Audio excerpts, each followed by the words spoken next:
So strong number code इन सी language. अब कौन कौन से हम लोग टॉपिक्स कवर करेंगे इस वीडियो में, पहले वो बता देता हूँ। सबसे पहले हम लोग डिस्कस करेंगे कि स्ट्रॉन्ग नंबर होता क्या है एग्जाम्पल के साथ। फिर हम लोग डिस्कस करेंगे माइंड मैप यानी कि थॉट प्रोसेस क्या है स्ट्रॉन्ग नंबर के कोड को लिखने का।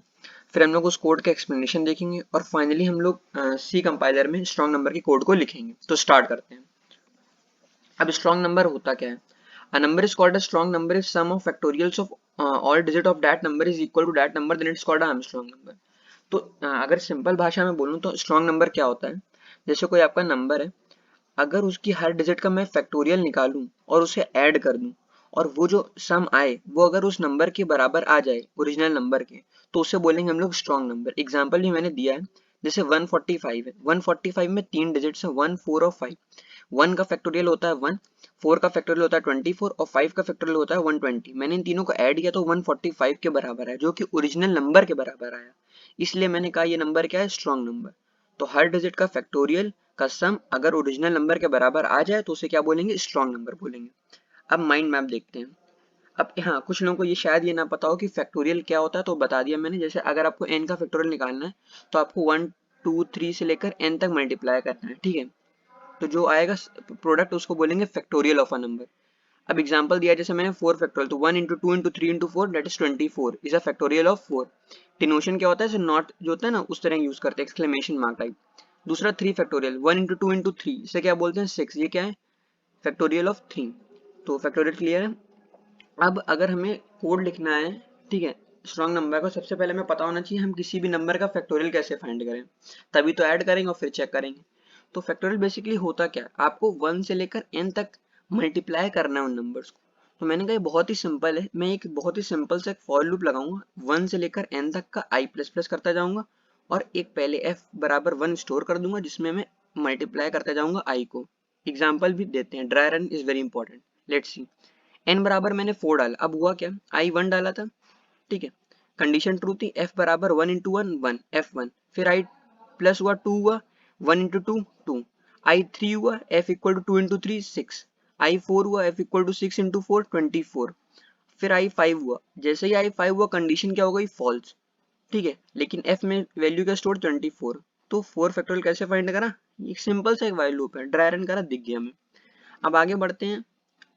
हाँ, अब जो सेकंड पार्ट वही है कि मतलब ये वाला पार्ट है ना, वाइल वाला पार्ट, ये बहुत ही बेसिक है, हम लोग कई बार इस्तेमाल करते हैं इसको डिजिट्स फाइंड करने में किसी भी नंबर की। तो उसमें क्या करना होता है? वही while n not equal to 0 करता हूँ, उससे पहले मैं एन की कॉपी बना लेता हूँ क्योंकि मुझे पता होता है कि एन की वैल्यू 0 हो जाएगी finally. M equal to n modulus 10 करता हूँ, इसमें मैं क्या करूँगा? फिर फैक्टोरियल निकालूंगा जो कि एफ के बराबर आएगा, जो मैंने पिछली स्लाइड में डिस्कस किया। उसको एस में मैं ऐड कर दूंगा, n equal to n divide by 10 करूंगा, इससे क्या होगा? अब एक बार ड्राई रन करके देखते हैं। एन मैंने क्या करा? 145, m क्या आया? 5, f में क्या स्टोर हुआ? 5 का फैक्टोरियल 120, s में क्या गया? s प्लस f, s पहले 0 था 120, n क्या हो गया? 10 डिवाइड बाई 10 14, फिर m क्या आया? 4, f क्या आया? 4 का फैक्टोरियल क्या हुआ? 24, s में ऐड करा 120 प्लस 24 144, फिर 10 से डिवाइड करा n को, अब क्या हो गया? n 1, फिर m क्या आया? 1, फिर f क्या आया? 1 का फैक्टोरियल 1, उसको ऐड करा 145, फिर इनको 10 से डिवाइड करा 1 डिवाइड बाई 10 0। जैसे ही n 0 आया, ऊपर कंडीशन हो गई फॉल्स, ऊपर कंडीशन हो गई फॉल्स। तो s बराबर 145 हो गया। कॉपी जो मैंने स्टोर करा था जिसमें n की वैल्यू क्यों करी थी? क्योंकि मुझे पता था n की वैल्यू फाइनली क्या हो जाएगी? 0। तो 145 थी, अब मैं फाइनली क्या करूंगा? कंपेयर कर दूंगा s को और कॉपी को। तो ये है बिल्कुल बेसिक आइडिया ऑफ प्रोग्राम। एक बार फिर से बता देता हूँ, वही मैंने while n not equal to 0 करा है, m equal to n modulus n, जो while वाला पार्ट है फैक्टोरियल वाले पार्ट को हटा के जो मैंने कमेंट में लिखा है, वो बेसिकली इसलिए लिखा गया है जिससे कि हम हर डिजिट को फाइंड करें, ठीक है। और जैसे जैसे ही मेरे पास एक डिजिट आएगी, मैं फॉर लूप लगा के उसका फैक्टोरियल निकालूंगा और उसको s में ऐड करा दूंगा। s मैंने पहले 0 इनिशियलाइज कर दिया। क्लियर है? So now I have told you the basic idea of the program. Now it's time for you to try it out, ठीक है। तो pause the video and first try it out yourself.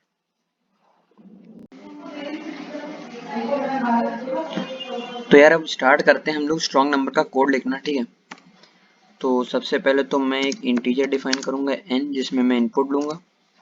एक तो मुझे copy बनानी है तो मैंने यहीं पर अभी डिफाइन कर दिया है। अब स्कैनएफ से मैं सबसे पहले मैसेज प्रिंट करा देता हूँ कि printf for entering the number. तो मैंने यहाँ मैसेज प्रिंट करा दिया कि एंटर योर नंबर। उसके बाद मैं स्कैन एफ में क्या करूँगा स्कैन एफ में मैं इनपुट ले लूँगा, स्कैन एफ %d $n। तो इसमें मैं क्या करूँगा, स्कैन एफ से मैं इनपुट ले लूँगा और फिर मैं कॉपी में स्टोर करा दूंगा इनको, क्योंकि मेरी एन की वैल्यू फाइनली चेंज हो जाएगी।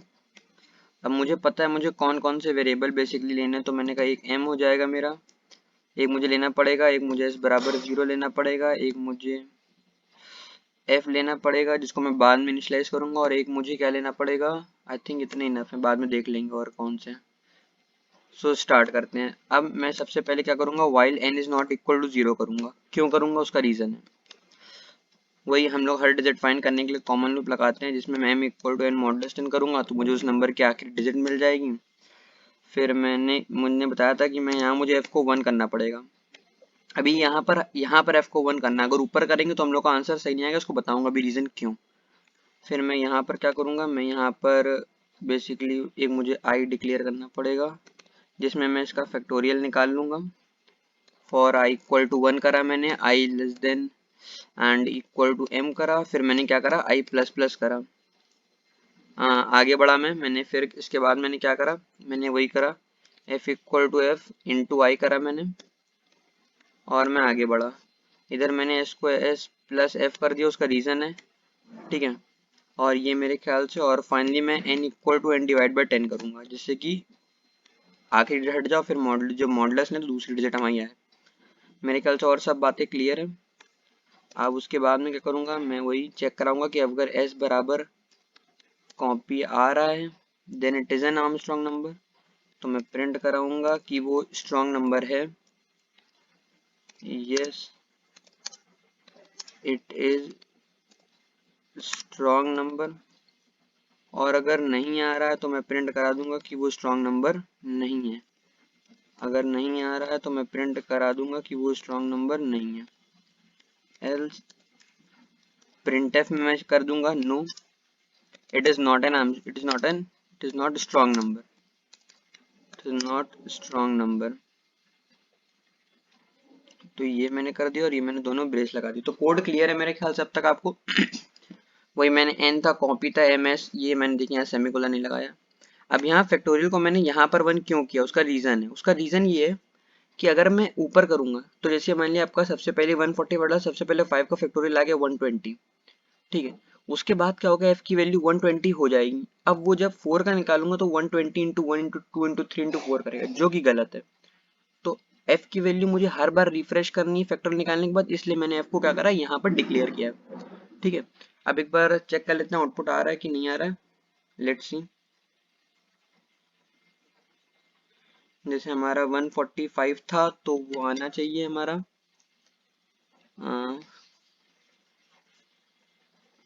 Strong number.